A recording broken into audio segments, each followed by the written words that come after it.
The morning sun cast long shadows across the pink house on Volunteer Way, its cheerful exterior masking the mysteries that lay within.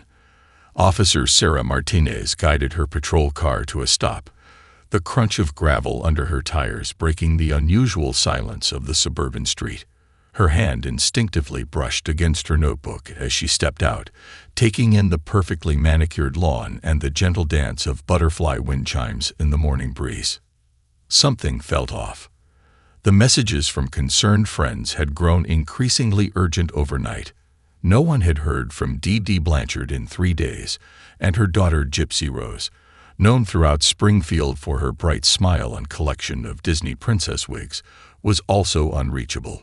The last Facebook post from their account had left everyone unsettled. Sarah walked up the concrete path, noting how the morning dew still clung to the decorative garden gnomes. A collection of get-well cards peeked through the window, their cheerful messages faded by the sun. She remembered seeing the Blanchards at last month's community fundraiser. Dee pushing Gypsy's wheelchair, both of them beaming as neighbors praised their resilience in the face of Gypsy's numerous medical challenges. The officer pressed the doorbell, its melodic chime echoing inside the silent house. No response. She tried again, then knocked firmly on the door. The sound seemed to startle a nearby cardinal, which took flight from its perch on the garden fence. Sarah stepped back, scanning the windows for any sign of movement. Following protocol, she radioed for backup while circling the house.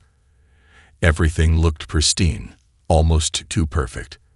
The flower beds were freshly mulched, medical supplies were neatly stacked by the side door, and a small ramp for Gypsy's wheelchair gleamed with a recent coat of paint. Detective James Chen arrived 15 minutes later, his experienced eyes taking in every detail. "The car's still here," he noted, pointing to the specialized van in the driveway, equipped with a wheelchair lift. And no sign of forced entry. After attempting contact one final time, they made the decision to enter. The interior of the house told a story that contradicted its exterior charm. The living room appeared ordinary at first glance.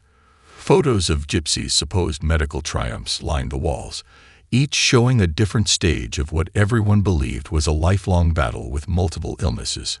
But something caught Sarah's attention. On the coffee table, a glass of water had left a ring on a stack of medical bills. Beside it, a small bottle of prescription medication lay on its side, 3 pills scattered across the polished surface. It wasn't like Dee to leave anything out of place, especially Gypsy's medications. As they moved deeper into the house, the air grew heavier with unspoken questions. The wheelchair sat empty by Gypsy's bedroom door, its pink and purple streamers perfectly still in the stagnant air. A half-finished puzzle of Cinderella's castle lay on her bedside table, the pieces frozen in time like the moment everything changed in the pink house on Volunteer Way. The truth they would uncover would shake the foundations of everything their community thought they knew about the mother and daughter who had lived behind these cheerful pink walls. The Springfield Evening News van pulled up outside the pink house as Detective Chen pinned another photo to his investigation board. The media storm was brewing, but something about this case made him pause before each press release. The image of Gypsy Rose smiled back at him from a dozen different photographs, each one showing a slightly different version of the same young woman. "Detective, you need to see this," Officer Martinez called from her desk, her computer screen illuminated with social media posts. The community's response had been overwhelming. Every hour brought new stories about the Blanchards, each one painting a slightly different picture. Mrs. Henderson from 2 doors down spoke of hearing Gypsy singing Disney songs in her backyard. The local pharmacist mentioned how Dee always insisted on filling prescriptions early. The owner of Sweet Dreams Ice Cream recalled how Gypsy once asked for sprinkles while her mother was in the restroom, despite claims of severe food allergies. Local news stations broadcast hourly updates, cycling through the same photos of Gypsy in her wheelchair, her collection of wigs changing with each image. Channel 5's evening anchor stood outside the house, gesturing to the butterfly wind chimes that still moved in the breeze. Behind me stands the home of Dee and Gypsy Rose Blanchard, whose disappearance has left this tight-knit community searching for answers. But it was the inconsistencies that kept drawing Chen's attention. He spread out the timeline on his desk, coffee cup leaving rings on the edges of his notes. Age discrepancies appeared in medical records from different hospitals. A doctor in New Orleans had questioned Gypsy's muscular dystrophy diagnosis years ago, only to have Dee quickly switch healthcare providers. A children's charity event photographer mentioned seeing Gypsy standing behind her wheelchair when she thought no one was watching. Sarah Martinez entered his office with a fresh stack of witness statements. "The neighbor's security camera caught something interesting," she said, placing a still image on his desk. The timestamp showed 2:37 a.m., 3 nights ago. A figure walked, not wheeled, across the frame. The investigation board grew more complex by the hour. Red strings connected seemingly unrelated details: a receipt for a bus ticket to Wisconsin, an online dating profile, medical records that contradicted each other. Each new piece of information raised more questions than answers. Local support groups organized search parties, their flashlights cutting through the evening darkness as they combed nearby areas.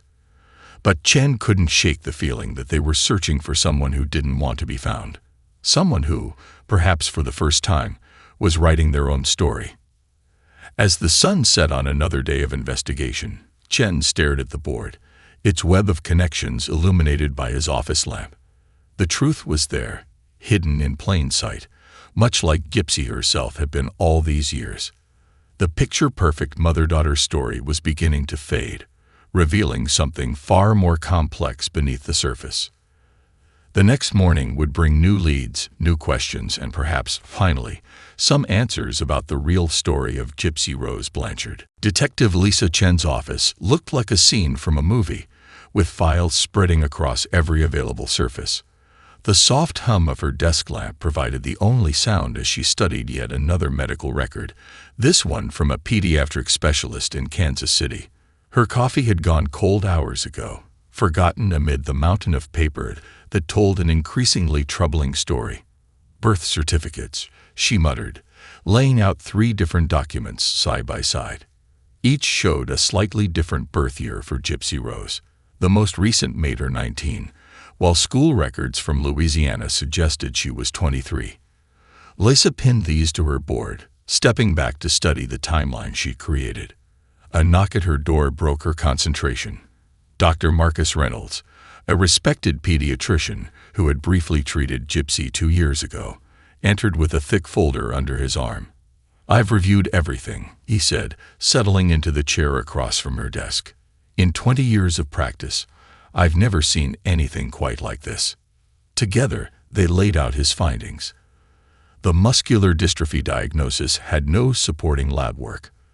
The feeding tube had been installed despite normal eating abilities. Seizure medications had been prescribed based solely on reported symptoms, with no abnormal EEG results.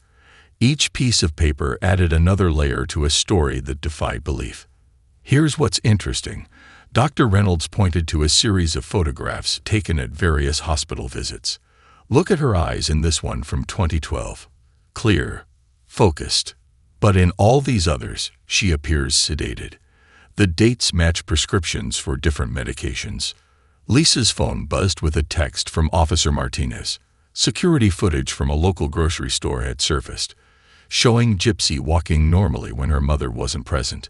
The timestamp matched a day when Dee had told neighbors they were at a medical appointment in another state. The detective opened her laptop, clicking through a folder of social media posts.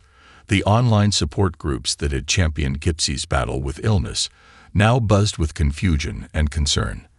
Photos of charity events, medical fundraisers, and Make-A-Wish celebrations took on a different meaning as the truth began to emerge. A sticky note on her desk caught her eye. A quote from Gypsy's former physical therapist: "She always seemed stronger when her mother stepped out of the room." Lisa stood at her investigation board, watching as the perfectly crafted facade began to crack. The multicolored strings connecting events, doctors, and diagnoses no longer looked like a medical history. They looked like a map of elaborately planned deception. As evening shadows crept across her office, Lisa realized they weren't just investigating a missing persons case anymore. They were unraveling years of carefully constructed fiction, where a mother had written a story using her daughter's life as paper and medical procedures as ink. The real question now wasn't where Gypsy had gone. It was why she had stayed so long. Digital forensics expert Tom Kumar sat in his dimly lit office, the soft glow of multiple monitors illuminating his focused expression. His cursor hovered over a folder labeled Gypsy_social. Over the past week, he pieced together a digital life that existed parallel to the one everyone thought they knew. "Take a look at this," he gestured to Detective Chen, who pulled up a chair.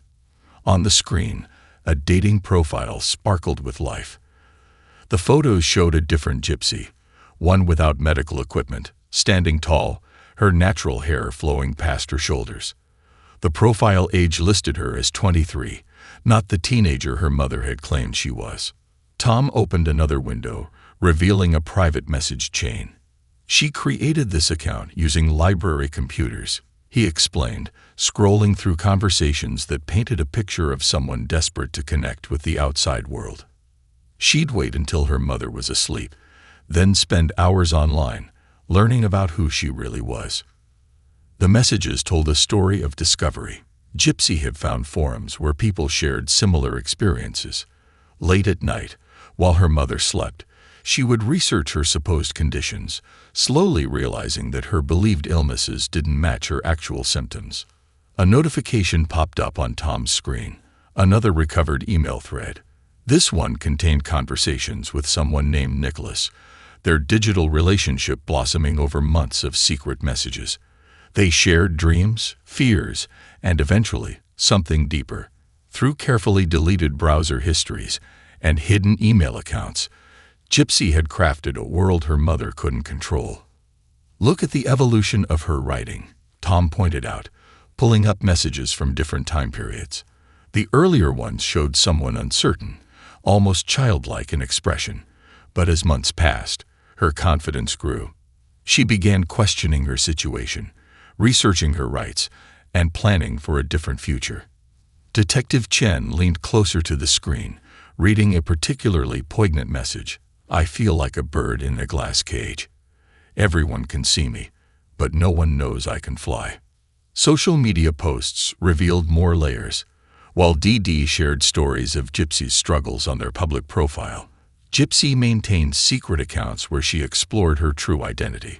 She joined book clubs, participated in online gaming communities, and slowly built connections with people who knew her only as herself, not as the eternal child her mother presented to the world. "The interesting part," Tom said, pulling up a calendar of online activity, "is how methodical she was. Never logging in when her mother was awake, carefully deleting browser histories, using private browsing modes. She taught herself digital security through YouTube tutorials."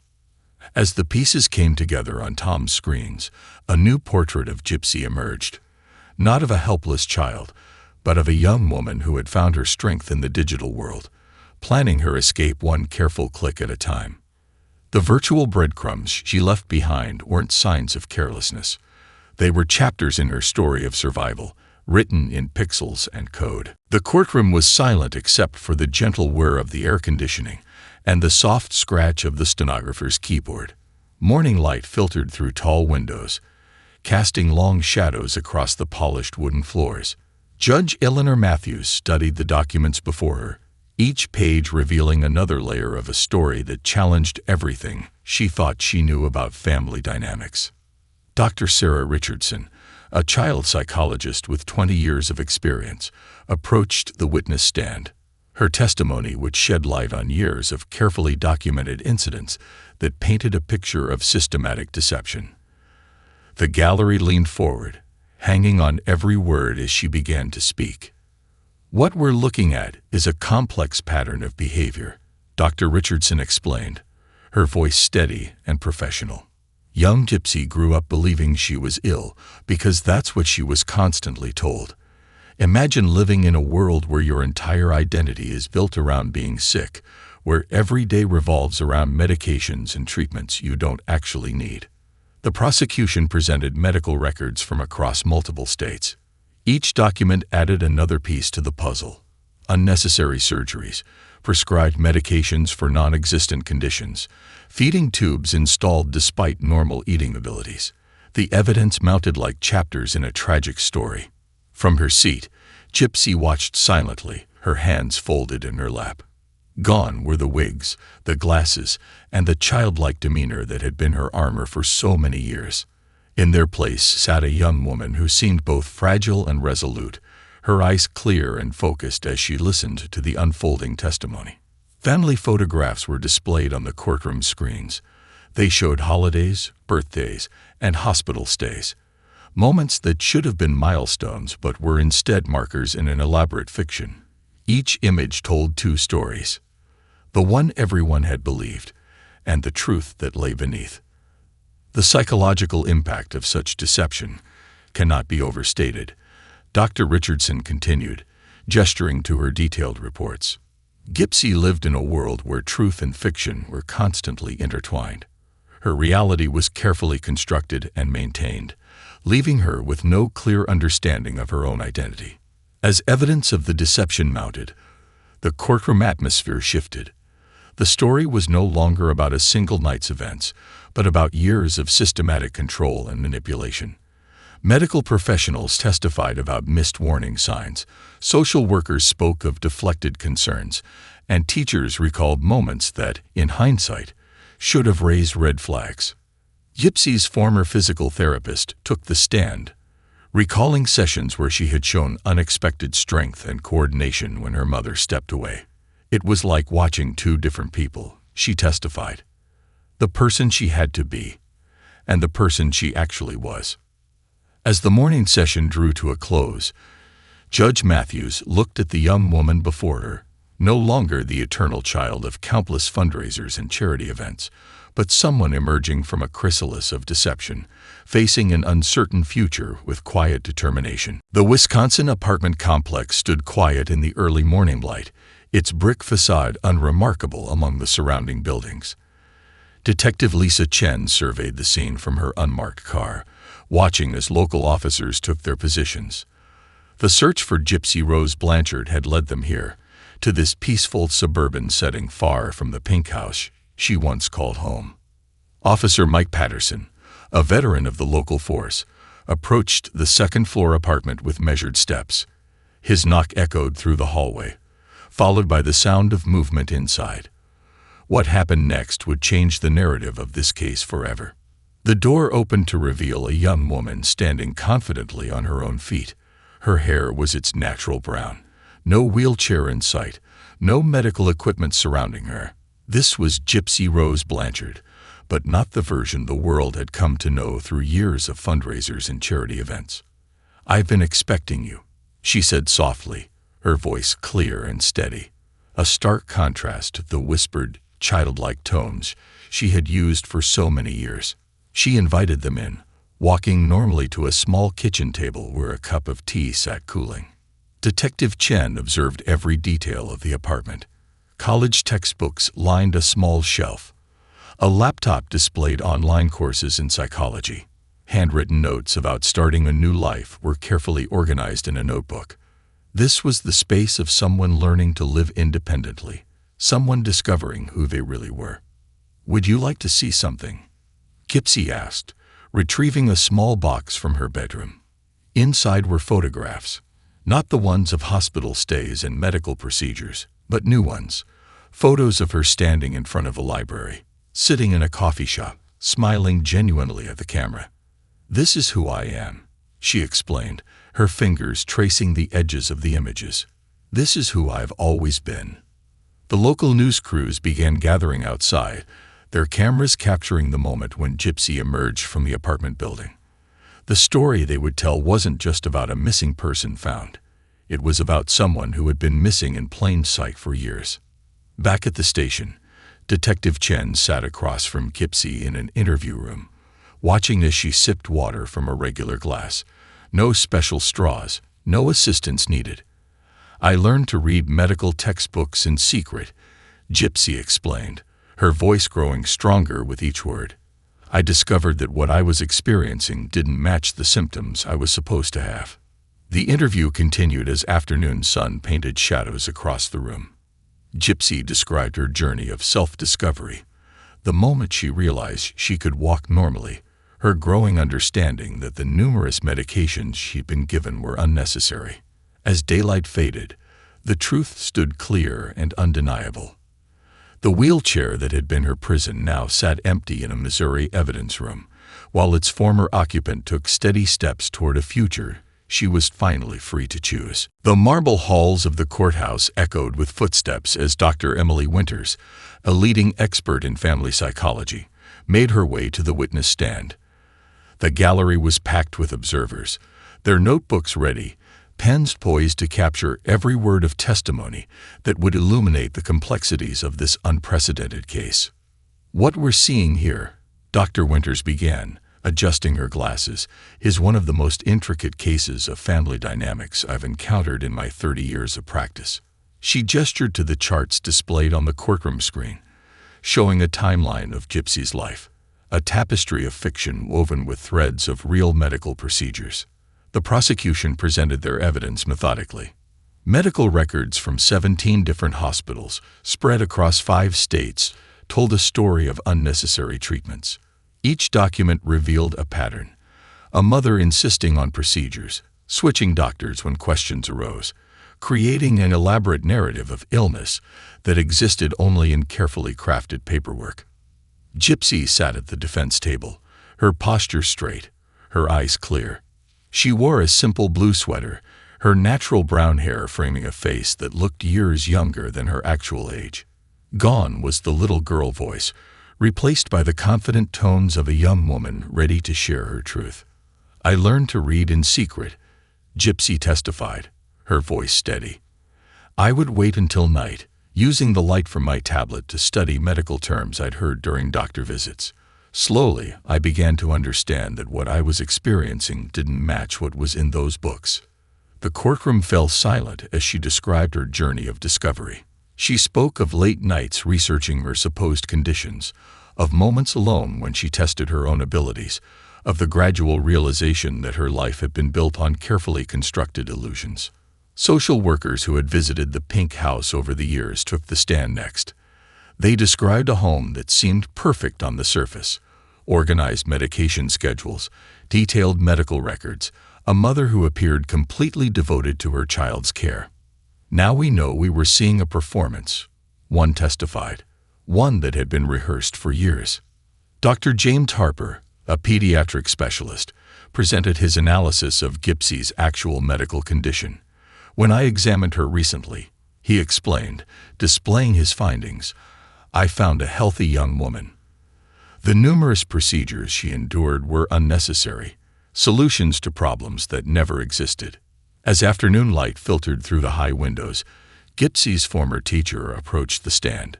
She spoke of a bright student who showed glimpses of her true capabilities when her mother wasn't present.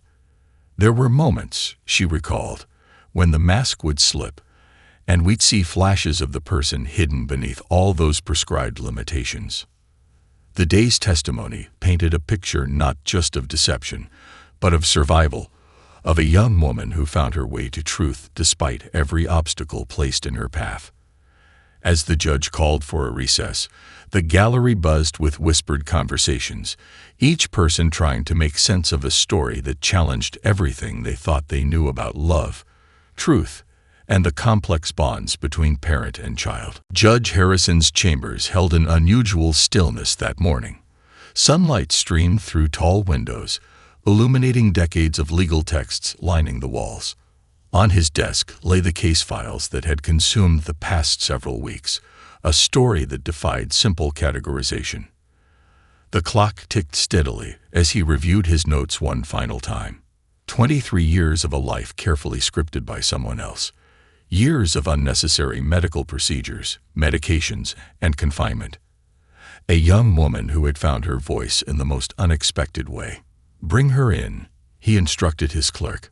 Moments later, Gypsy Rose Blanchard entered the chamber, accompanied by her attorney. She carried herself differently now. shoulders straight, eyes forward, the transformation from perpetual patient to independent woman complete. Ms. Blanchard, Judge Harrison began, folding his hands on his desk, I've spent considerable time reviewing every aspect of your case. In my 30 years on the bench, I've never encountered anything quite like this. The morning light caught the edge of a frame on his wall, his oath of office, promising justice and wisdom in equal measure. Today, he needed both in abundance. The law, he continued, gives us guidelines, precedents, and procedures. But sometimes we encounter situations that challenge our understanding of justice itself. Your case presents unique circumstances that require careful consideration. He gestured to the stack of expert testimonies, medical records, and witness statements. These documents tell a story of survival, of someone finding their way to truth despite extraordinary obstacles. They also tell a story of choices made in desperate circumstances. Gypsy listened intently, her hands clasped in her lap. The chamber's quiet was broken only by the gentle hum of the air conditioning and the distant sounds of the courthouse coming to life outside. The court must consider both justice and mercy, Judge Harrison explained, his voice measured. We must acknowledge the years of systematic deception you endured, while also upholding the principles of law that govern our society. He stood, walking to the window. Below, reporters gathered on the courthouse steps, waiting for the decision that would conclude this remarkable case. Each would try to distill years of complexity into headlines and sound bites. You've demonstrated remarkable resilience, he noted, turning back to face Gypsy. The experts who've testified speak of your potential for rehabilitation, your commitment to education, your desire to help others who might find themselves in similar situations. The moment of decision approached. Judge Harrison returned to his desk, lifting his pen to sign the final documents that would determine Gypsy's future. In this quiet chamber, years of deception, discovery, and determination would find their resolution.